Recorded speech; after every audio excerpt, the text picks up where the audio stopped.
नमस्कार, स्वागत है आप सभी का जनसत्य न्यूज पर। मैं हूं आपके साथ अनु सिंह।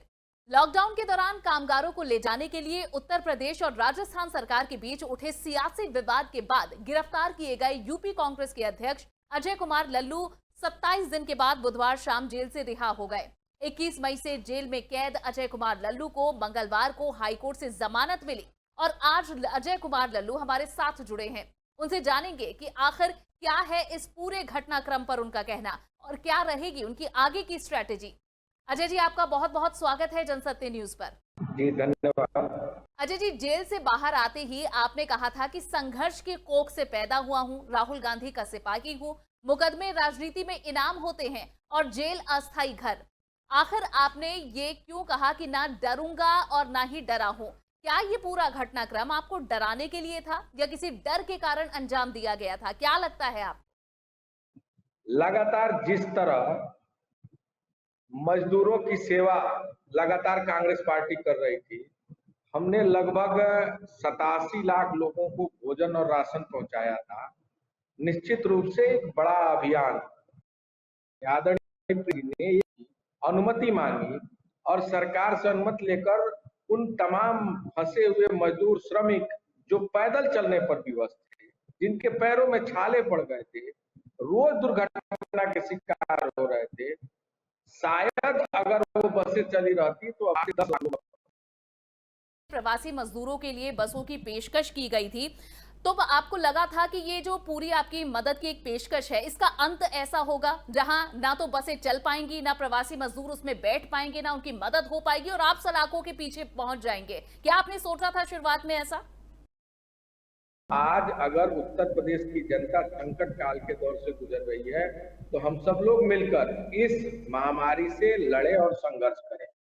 लेकिन सरकार को यह रास नहीं आई। लगातार झूठे सपने दिखाए, झूठे आंकड़े दिखाए, और जब हम लोगों ने देखा बेबस लाचार मजदूर पैदल चलने पर विवश था। मैं एक मजदूर रहा, मैंने मजदूरों के दर्द को देखा है। मैं उनके साथ झोपड़ी में खाया हूँ, सोया हूँ, रहा हूँ। मैंने 1.5 साल का वक्त उनके साथ गुजारा है, तो मैं उनके दर्द और पीड़ा को समझ सकता था। और आदरणीय श्रीमती प्रियंका गांधी जी ने बड़े साफ मनोयोग से अगर 1000 बसों की अनुमति मांगी थी, तो इस सरकार को अनुमति देनी चाहिए थी। लेकिन ये सरकार तो लगातार दिखावा कर रही थी और इस सरकार का जो चेहरा था वो बिल्कुल उजागर हो चुका था।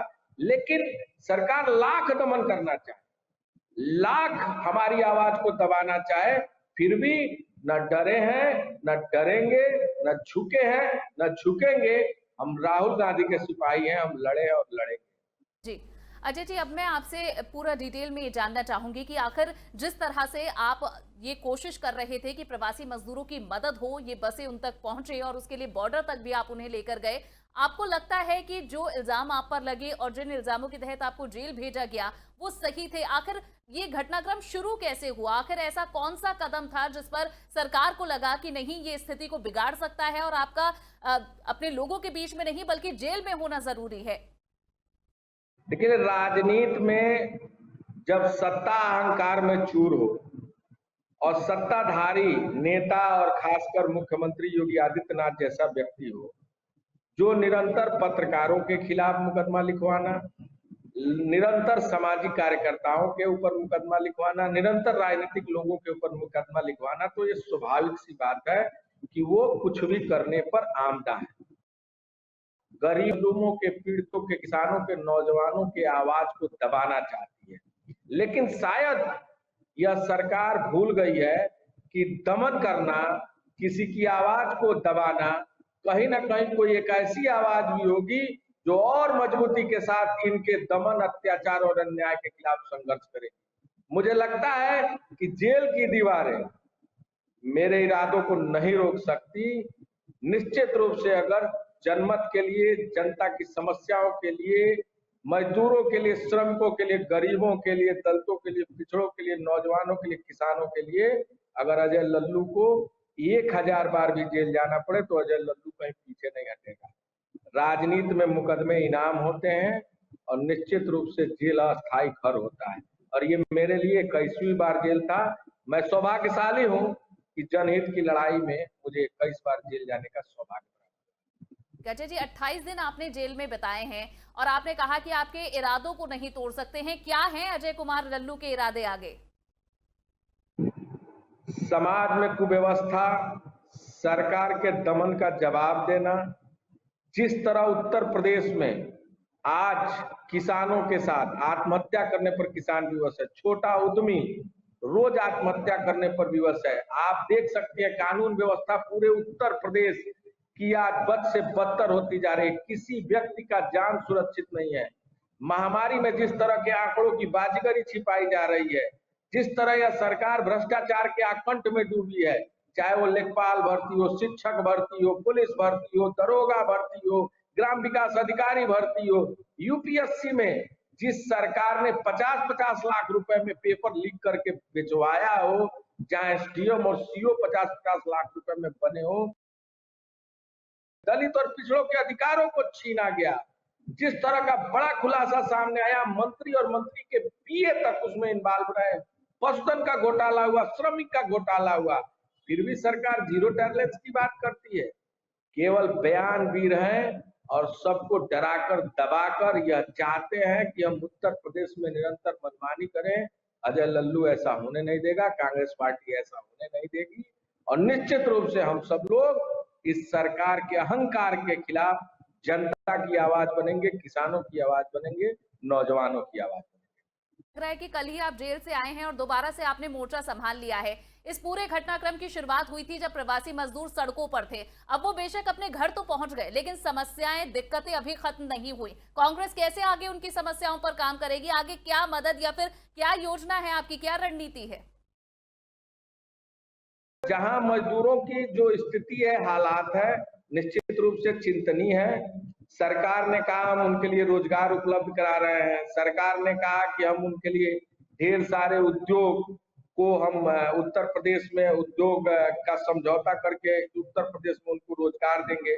मुझे लगता है कि आज 3 साल हो गए इस सरकार को। जितने उद्योगों का एग्रीमेंट किया सरकार ने, एक भी उद्योग आज तक जमीन पर कहीं नहीं दिखाई दे रहे। इस सरकार लगातार मजदूरों को, उन तमाम श्रमिकों को धोखा देने का काम कर रही है। इस सरकार के चेहरे को जनता के सामने उजागर करेंगे और उनकी आवाज बनेंगे। अजय जी, जब आप आए, आपने आते ही पार्टी दफ्तर जाकर एक प्रेस कॉन्फ्रेंस की। क्या कहा वहां? किस तरह से कार्यकर्ताओं में ऊर्जा भरी? क्या लगता है कि इस पूरे घटनाक्रम के बाद क्या जो आपकी तैयारी थी, जो आपकी कोशिश थी काम करने की, क्या उस पर कहीं एक ब्रेक लगा है? क्या उसी ऊर्जा या फिर उसी पूरी ऊर्जा के साथ, उसी पूरी ताकत के साथ आप वापस आएंगे? निश्चित रूप से ये 27 दिन मेरे लिए बड़ा अच्छा दिन रहा और मुझे बहुत सारी चीजों पर सोचने और आपस में आत्ममंथन करने का मौका मिला। एक बड़े रणनीति के साथ अगर जेल से मैं बाहर आया हूं तो आज कार्यकर्ताओं के मन में उत्साह है। प्रदेश का एक एक नेता और कार्यकर्ता सड़कों पर था। 69 लोगों पर मुकदमे हुए और मैंने कार्यकर्ताओं से कहा अब समय आ गया है कि हम सब लोगों को इस सरकार के चाल चरित्र और चेहरे को जनता के सामने लाने की जरूरत है।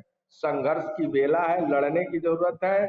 मुकदमे से नहीं डरना है, जेल से नहीं डरना है। सरकार के अहंकार को तोड़ने का काम करें और इस उत्तर प्रदेश को मजबूती के साथ नौजवान, किसान, मजदूर, श्रमिकों के, गरीबों के, वंचितों के, शोषितों के, पिछड़ों के, दलितों के आवाज बने और हम इनकी आवाज के साथ आवाज मिलाकर लड़ाई लड़ने का काम करें।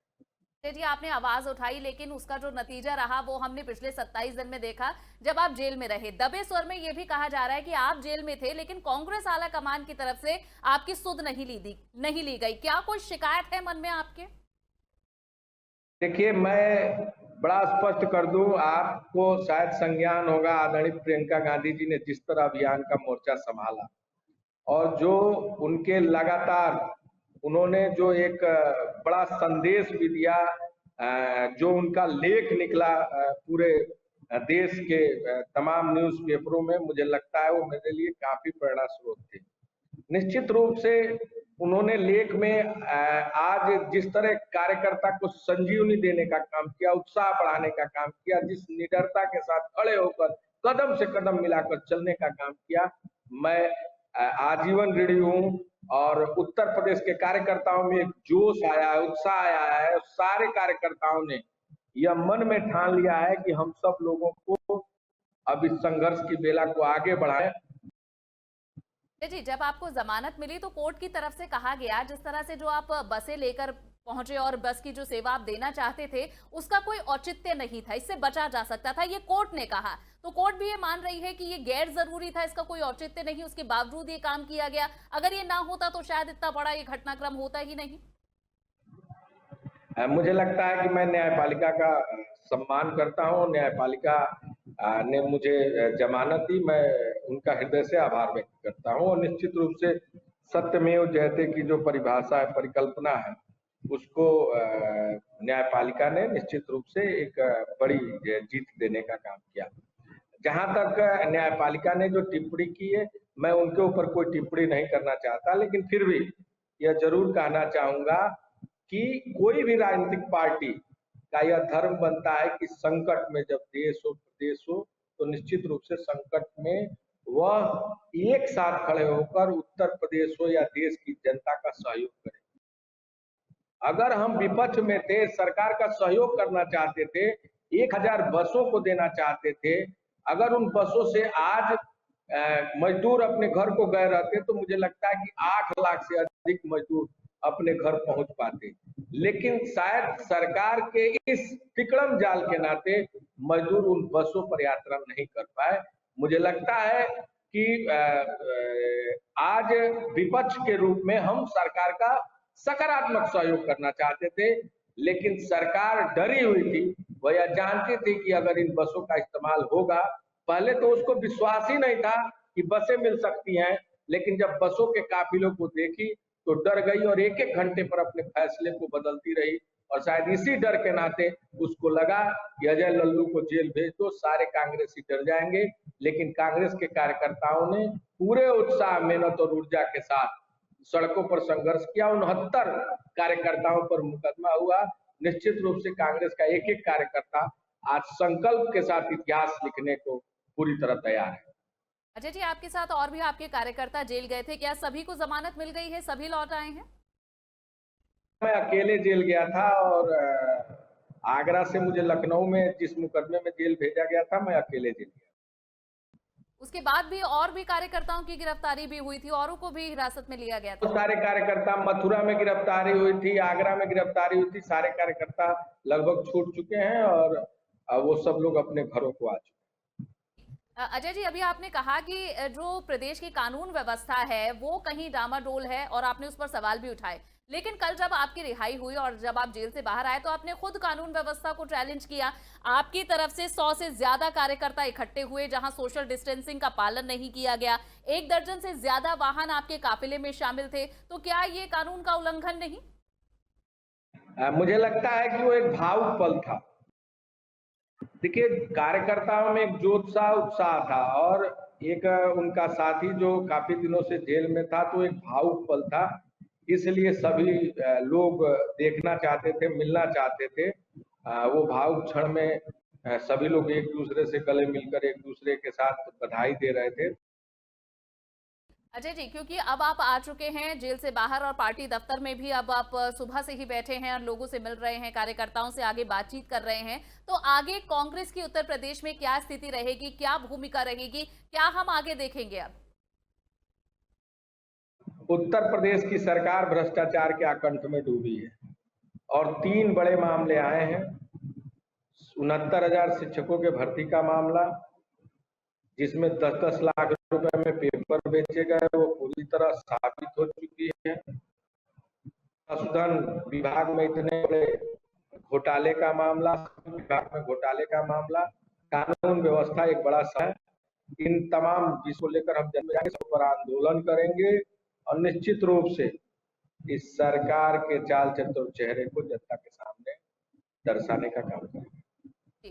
अजय जी, जो पूरा घटनाक्रम हुआ उसके बाद ये लोगों की भी राय बनी कि आखिर क्यों ऐसे काम इन दोनों पार्टियों की तरफ से, जो सत्ताधारी पार्टी है और जो कांग्रेस है, जो दो बड़ी पार्टियां हैं, इनकी तरफ से ऐसे कोई काम क्यों नहीं किए जाते जिससे जनता को फायदा हो, ना कि ज्यादा नुकसान या फिर जनता पिसे उस बीच। क्योंकि आपस में ही ये पार्टियां उलझी रहे, ऐसे संकट के समय में दोनों को मिलकर जनता की सेवा करनी है, ना कि अपने पचड़ों को सुलझाना है। तो ऐसे कैसे सुनिश्चित किया जाएगा भविष्य के लिए कि बिना किसी राजनीति में फंसे हुए लोगों की सेवा की जा सके? कैसे कांग्रेस ये सुनिश्चित करेगी? देखिए, हम तो सहयोग की भावना से हाथ बढ़ाए थे। हम तो सहयोग करना चाहते थे। हमारी नेता आदरणीय प्रियंका गांधी जी ने तो बड़े स्पष्ट शब्दों में कहा था कि आप बसों पर भारतीय जनता पार्टी का झंडा लगा लीजिए, अपने कार्यकर्ताओं को बैठा लीजिए, उस पर बैनर लगा लीजिए, हमें कोई आपत्ति नहीं है।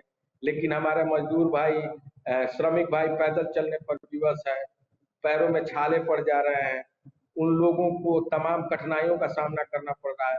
तो कहीं ना कहीं सरकार को इसके बारे में सोचना चाहिए था और उन बसों को एक्सेप्ट करना चाहिए था, अनुमति देना चाहिए था। लेकिन सरकार तो पैंतरेबाजी में परेशान थी, बयानबाजी में परेशान थी, उलझाना चाहती थी। इसलिए इस तरह के कदम को उठाकर सरकार ने अपनी मानसिकता को दर्शाने का काम किया और निश्चित से सरकार ने राजधर्म का पालन नहीं। लेकिन अजय जी, इसे तो आगे आने वाले चुनावों में कांग्रेस की बौखलाहट के तौर पर भी दिखाने की कोशिश की जा रही है कि एक तरफ बीजेपी तो वर्चुअल रैली के जरिए जो उपलब्धियां हासिल की हैं उन्हें बता रही है, लेकिन कांग्रेस के पास कोई उपलब्धि या फिर कोई एक सकारात्मक भूमिका विपक्ष की तो रही नहीं है। इस वजह से बौखलाहट है कांग्रेस की। ये सरकार जो इस समय ई रैली कर रही है, ये सरकार स्पष्ट करे कि मनरेगा किस सरकार की योजना है। ये सरकार स्पष्ट करे कि खाद्य सुरक्षा बिल जो हर गरीब को 2 रुपए किलो चावल और 3 रुपए किलो गेहूं जो प्राप्त हो रहे हैं, वो किस सरकार की योजना का है। ठीक है अजय जी, बहुत बहुत शुक्रिया। जनसत्ता न्यूज से आपने बात की और अपना समय निकाला, और उम्मीद करते हैं कि सिर्फ प्रदेश की जनता की भलाई और उनकी मदद के लिए ही दोनों पार्टियां सरकार से के साथ मिलकर आप काम करें, ना कि किसी तरह के और राजनीतिक द्वेष या फिर अन्य किसी घटना के आप शिकार हों। बहुत बहुत शुक्रिया अजय जी, जनसत्ता न्यूज से बात करने के लिए। नमस्कार। तो ये थे अजय कुमार लल्लू, उत्तर प्रदेश कांग्रेस के प्रदेश अध्यक्ष, और जिस तरह से उन्होंने कहा है कि जेल से वे लौटे हैं लेकिन एक नई ऊर्जा के साथ, और एक बार फिर से जनता के मुद्दों को वो उठाएंगे और प्रदेश की सरकार से डरेंगे नहीं। इसी तरह और भी बातचीत देखना अगर आपको पसंद आता हो तो जरूर हमारे चैनल को सब्सक्राइब करें, इस वीडियो को लाइक और शेयर करना ना भूलें। नमस्कार।